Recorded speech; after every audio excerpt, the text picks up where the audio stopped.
Well, hello everyone. Delighted to welcome you to the latest CAS Inspire webinar. And this one is for all EYFS teachers and Barefoot fans. And if you are, you're in for a treat. We're going to get an introduction and taster of the brand new Winter Warmers, EYFS resources and workshop from Barefoot, courtesy of our guests today, Isabella and Liz, who I will introduce in a moment. So if you don't know who I am, my name's Tim. I work in the outreach team at Computing at School. We're responsible for the growth and delivery of CAS and the Community of Practice program across the UK. I cover the Midlands and a little bit of the Southwest. And also joining me is my amazing colleague Sarah, who has many hats, one of which is to manage all things outreach in the Northeast. And Sarah, I'll be hosting today, and Sarah will be moderating and keeping an eye on questions and comments coming through. So a little introduction to our fantastic speakers. So first up, we've got Isabella Leggio, who is a primary computing specialist teacher who has over 20 years teaching experience, and recently she has written curriculum and training content for both the NCCE and for Barefoot Computing, including brand new resources for EYFS and also for cybercrime. And joining us also is Liz Rankin, who studied an early years degree and went on to do an early years PGCE. Liz is a foundation stage teacher and has been working at her current school for the past 5 years as an F2 teacher. It's a 3-form entry 1 and one of the largest primary schools on the Wirral, 620 children enrolled. And Liz is also the maths lead for foundation stage. So before I hand over to Isabella, if you have questions for our speakers today, please use the chat or please use the Q&A window on the right-hand side of your screen. You'll see a questions tab. And if you do ask questions, we will work through them. And even if we have, and hopefully we'll have some time at the end to relay some of these questions to our speakers. And one final thing, we are recording the session and we will be sharing this afterwards. I will put the Twitter handles of people here today in the chat in a moment, but that's enough from me. I'm going to hand over to Isabella. Isabella, it's all yours. Great, thanks, Tim.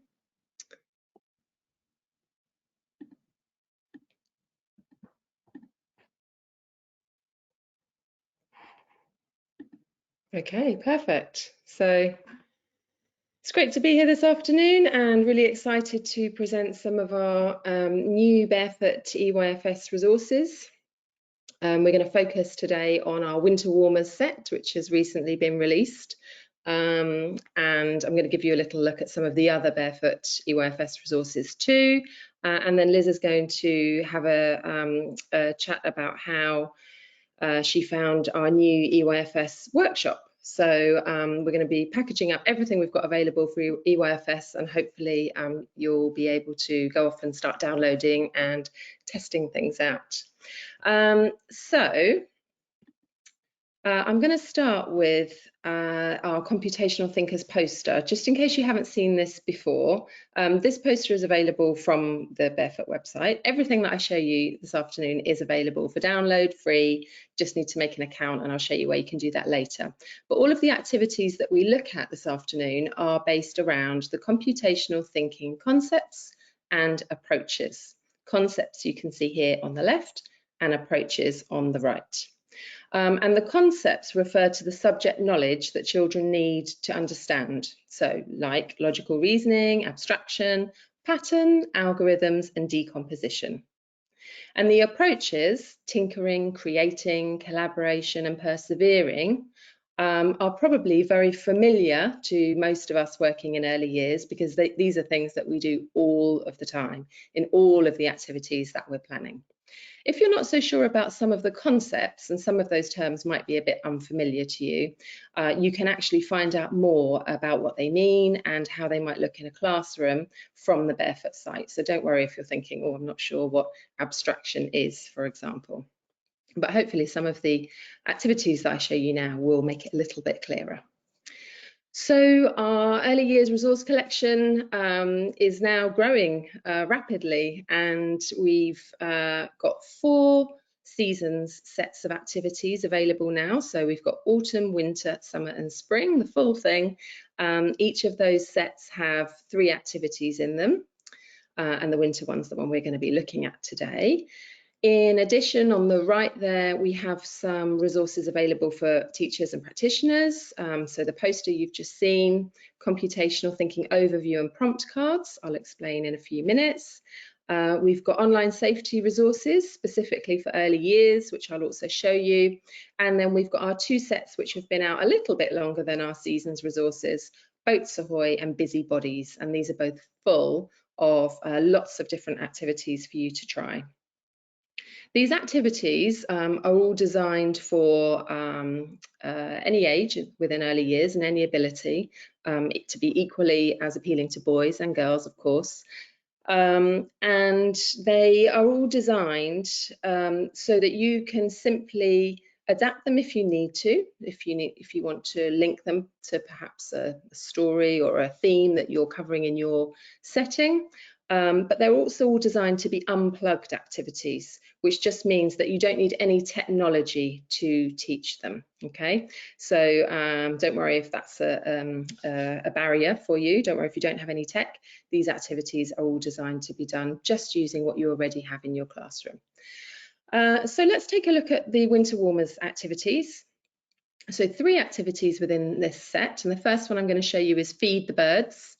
So this activity is based around children making bird feeders from old bottles, so recycling plastic bottles, and creating a bird feeder.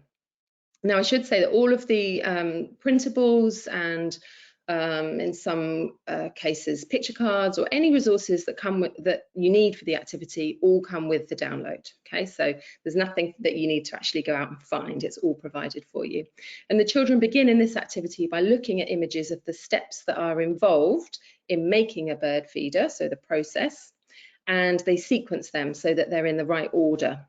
So they're making an algorithm of the pictures, and then they follow those picture instructions to make the bird feeder. And on every activity plan, you can see which of the concepts and approaches from the poster are covered within this activity. So this one, for example, covers algorithms and decomposition for the concepts, and creating and collaborating for the approaches.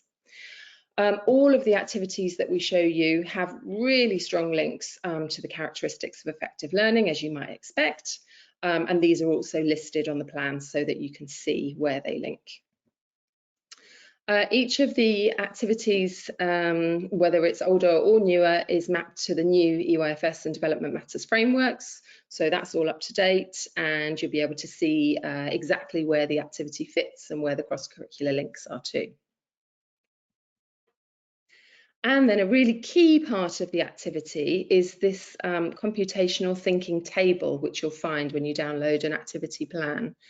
And this contains lots of opportunities and lots of prompts for the adult leading the activity to really pick out and support the children's computational thinking. So this is the Feed the Birds example. And we know which concepts and approaches it links to, but in the links column in the middle there, this provides more information for the adult to actually really drill down and see what it is that we're trying to teach them in terms of computational thinking. Because the idea behind all of these activities is they're probably not anything particularly new. We hope that lots of them are things that you're doing already in your setting or your classroom. And actually what we've tried to do here with the resources is just allow you to pull out where the computational thinking happens. So this links column is where that happens. So you can see in the algorithms box, it gives us a little bit of info about algorithms and decomposition and what that is. And it gives us an example algorithm. So how, it might be something quite simple, like those 6 instructions you see there. And the column on the right is the key questions. So really useful for adults leading the activity, just to think about what kinds of questions we might try and ask to draw out this computational thinking. With every activity, you also get a linked activities section, and this will give you both offline and online opportunities to take the topic further. So in the Feed the Birds example, we've got links to some really lovely Natural History Museum resources on bird feeders, loads of great stuff there. There's a lovely RSPB bird identifier that you could use with the children, and there's some great BBC resources all about birds too. So that's what that section is. Our next activity, our second one in the Winter Warmers set, is called Let's Make an Igloo. And as the name suggests, in this activity, children make igloos, and they can make them out of whatever resources they want or you want when you're planning it. But as an example, we've said they could perhaps use sugar cubes, they could use marshmallows, they could use cotton wool, some children even make a giant igloo out of recycled milk cartons. And they can experiment with the materials and the resources that are provided to work out how their structure will stay up. So it might be that they're using tweezers to stack the sugar cubes or the marshmallows in a pattern maybe, or maybe they're using hemisphere molds and popping a little battery tea light in them, whatever works for you and goes with your topic. So you'll get your resources section and always with options for adaptations.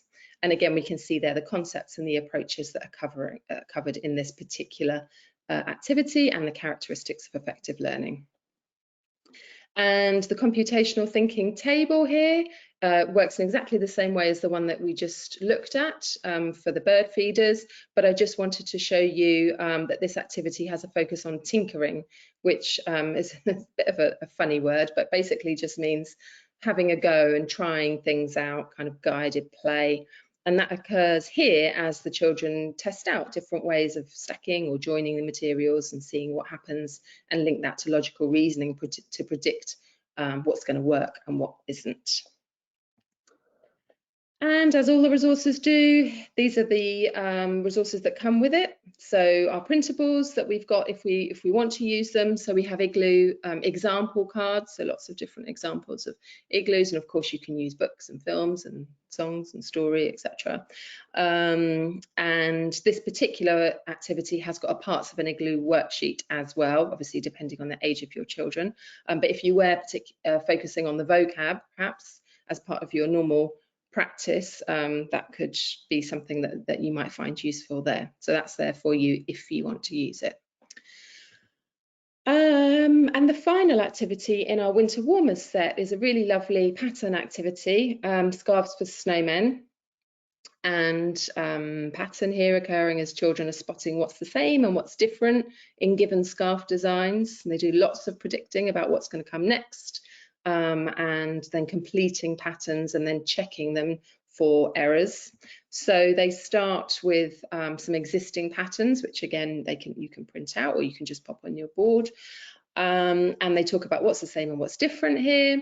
You can see here that we've got patterns with varying rules. So we start with an AB and then progress to an ABB and an ABBC, but actually your children might be absolutely fine sticking with the AB, which is absolutely fine, and your call as a teacher and when you're adapting it. So the children can continue these patterns, and they can do it on the sheet or they can use long strips of sugar paper, and they're encouraged to keep checking their work and keep making changes or fixes where they're needed. And this really nicely supports work that they'll do later on in debugging in computing. And initially they might recognize that something perhaps is not right, but not be able to say quite what the thing that isn't right is, and that's fine. It's part of the process of debugging, which is a really key one, and does require perseverance, perhaps several attempts to find the error, and that perseverance was one of our computational thinking approaches that we looked at before. So it's all good learning. And I just wanted to show you briefly the springtime resources, because hopefully spring is on its way. So in a similar style to the Winter Warmers, we've got 3 different resources for you. So Rabbit Run, Sequencing Seeds and Junk Scarecrows. Rabbit Run is based around directions and algorithms. So the idea of this one is that they give instructions for the rabbit to reach the carrot, and you can put in blockers like flowers, etc. All of these things are provided. Links really nicely to B-bots or programmable toys or robots in your class if you have those. as a kind of follow-up once they've done the initial algorithm creation and debugging and testing. And we've also got sequencing seeds, which works in a similar way to the Feed the Birds activity. So they're looking at and reordering, sequencing how to plant the seed, and then they follow that up with the activity of planting the seeds, which is probably something you do anyway. And then we've got junk scarecrows, which is a really nice activity where they create a scarecrow from junk materials. And they start by looking at lots of pictures of scarecrows and thinking about what's the same in all of these pictures. So what features scarecrows all have in common. So this one has a focus on abstraction. So they have to decide what is important and what isn't important, what can be ignored. So they might decide, for example, it's very important that their scarecrow has a hat because they think all scarecrows should have hats, but maybe the colour of the hat isn't important. So 3 really nice activities there on springtime in case you want to start planning for those. I mentioned some resources for practitioners. So we have the prompt cards and we have the computational thinking overview. The prompt cards are designed to be printed out, and some schools give a copy to every adult working there, just so that when they're doing these activities, they can really have those key questions and prompts to hand, just as a guide and a kind of aid memoir to, you know, what is it I'm trying to get out of this activity. And the computational thinking overview gives you lots more detail about why we're learning about computational thinking and how it links to everything else that we're planning for in the early years. A quick mention of the online safety resources. 3 online safety resources available for early years. Keep It Safe, Who Owns This, and Cyber Snakes. Keep It Safe, they look at the idea of how they can keep their things secure using locks and passwords. And they look at this image you can see here on the left, which is a really nice kind of Where's Wally style image, where they have to look for things that have locks and passwords and then add their own. Who Owns This, which is a scavenger hunt based activity, and it looks at ownership and permission, and the idea that if you don't own something but you want to use it, you have to ask the owner for permission. Starts with real world objects and then moves on to digital objects. And Cyber Snakes, which is a really lovely printable snakes and ladders game, but based all around cyber scenarios. These are all designed either for home learning, so great for linking with parents and getting parents involved in online safety, or to be done with adults in your setting or classroom. These, I'm going to show you where you can find all the resources in a sec, but these are slightly different. So if you're looking for these, you'll find them under the At Home tab on the Barefoot page. So just a note, they're slightly aside from the other early years resources. Well, there's the picture, which is really great. Children absolutely love that activity. So this is everything that we've got available. And to get to those resources, and Tim's going to pop a link into the chat, I think. This is the web link that you need. I mean, you can go straight from the Barefoot page, but this one will take you directly to the early years resources. You do need to have a free account.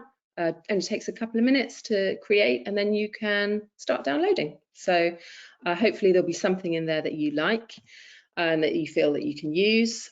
And really excitingly, we've now got an early years workshop, which is brand new, which Liz is going to talk about in a sec. And I'll give you some dates of when that's coming up at the end, the next ones. So this might be something really nice that you can get either yourselves booked onto or your colleagues booked onto or send out into your school. You might have seen that we've had other workshops on computational thinking and programming, and we still have those. But in addition to that, we've now got the early years one, which is great. So I'm going to hand over to Liz, and she is going to give you a little bit of information about the workshop. Hello, thank you. So just a little bit of background about our setting first.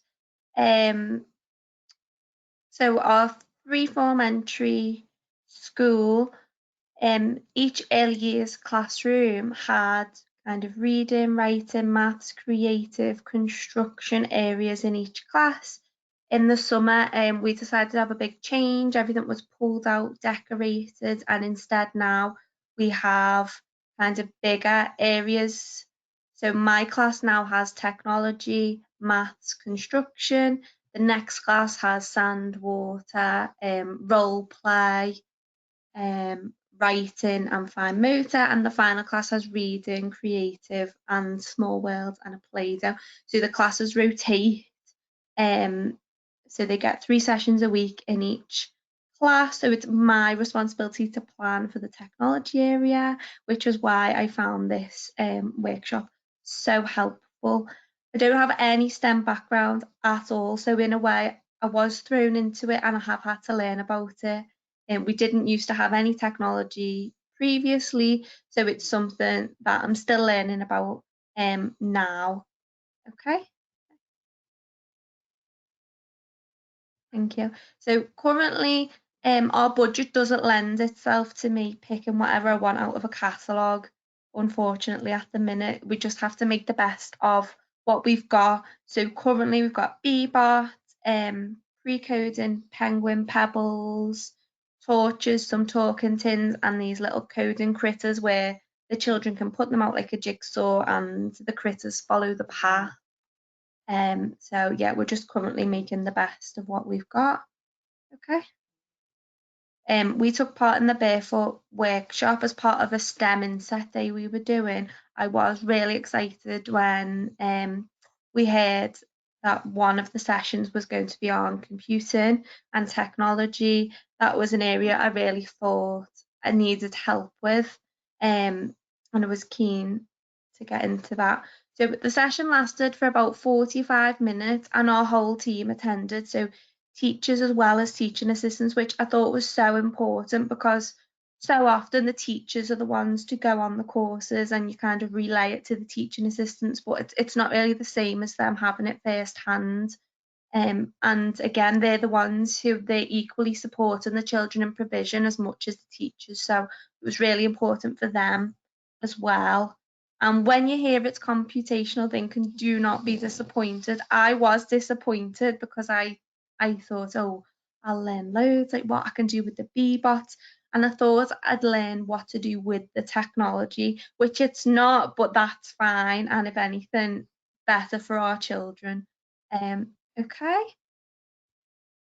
So what we found useful at the workshop was allowing us to see the cross-curricular things that you don't think of, such as junk modelling to make the scarecrows, things like that, which in my head would be EAD, you know, allowing us to see, oh no, that does entail some computational thinking. Showing us how them problem solving skills, which are things we do with the children every day, but again, we don't relay it as technology. How it learns with the characteristics, it links with the characteristics of effective learning. Next half term, I know we do Jasper's Beanstalk. We already do the seed planting. We already do the sequencing. So things like that, it just again just makes us look at it so differently. And I really like that the workshop was interactive. I don't know what it's called, Isabella, sorry, where we went on and kind of we all drew something at the same time. Oh, that was yeah. Scarf patterns and things like that. So it was interactive, but it was good to get different people's point of view. So yeah, we really liked it. Okay. The impact it's had on our setting since attending the workshop, we've re-evaluated our own provision to see where we can squeeze in as much computational thinking skills in each area of provision, and the staff subject knowledge has improved greatly. Those prompt cards shown earlier, we have them laminated on a keyring just to help us really squeeze what we need out of the children, and they're free from the website. When planning, again, we're aware of the skills that we want the children to build on, so we plan accordingly. And it's changed how we look at technology and understand that now it can still be taught, but without electrical devices, it can be unplugged learning. And I've got some examples of things that we've done. So we follow the pathways to right for literacy, and we try to but I've tried to tie in with whatever story or literacy theme we had some computational thinking. This was taken from the Rabbit Run sheet that goes up in various kinds of difficulty. This story, I'm going to eat this ant. He's fed up of eating ants, wants to eat some other food, so that's why there's different foods on the last one. So can you get the anteater to the ant? And the next one I think was Christmas theme, so Elf on the Shelf arrived. The children have absolutely loved doing these, trying to put different obstacles in the way, Christmas related. And then the next one is the Naughty Bus. If you don't know this story, he's a London bus. So we've looked at different landmarks in London, so that's why there's some of them in the pictures. Today I've made another one of these to do with Chinese New Year, getting the dragon to the temple, palace, and all different like things in the way, like the envelopes, and lanterns, things like that. And then finally, we've done this marble maze, again, similar, where the children have to plot out using the Duplo and then try and get the marble down the maze. Obviously some are a little bit easier. We've also done it this week with the bus, tried to get the children to plot a route for the bus and include some kind of London landmarks if they could in their building. So it's not technology, but it's just ideas that we got from the workshop. I think that's everything. Lovely, thank you so much. I love those marble mazes and the way that you've adapted all of the rabbit one to fit your themes and your stories. Really, really nice. So Liz found it useful, so that's really good, and as did her colleagues. So if you think it might be something that either you or your colleagues would like to be part of, you can book your place. They're all, perhaps Tim, if you could pop that one into the chat. You can get there from the Barefoot homepage, but this one will take you directly to the page where you can book your workshop.